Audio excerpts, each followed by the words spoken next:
just a harmless hippo.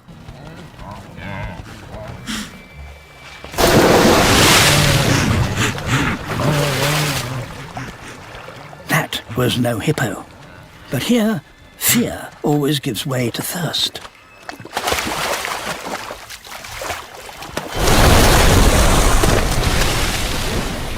The big cock's technique is rusty. It's been a whole year since his last hunt, and he's out of practice.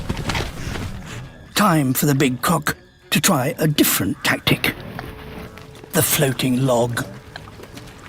He's hoping the wildebeest won't notice him until it's too late.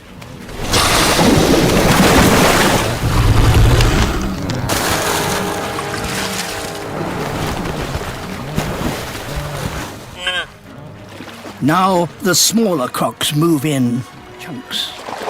Cocks can't chew, so they have to spin together to tear pieces off the carcass. He won't feed again until the wildebeest return next year.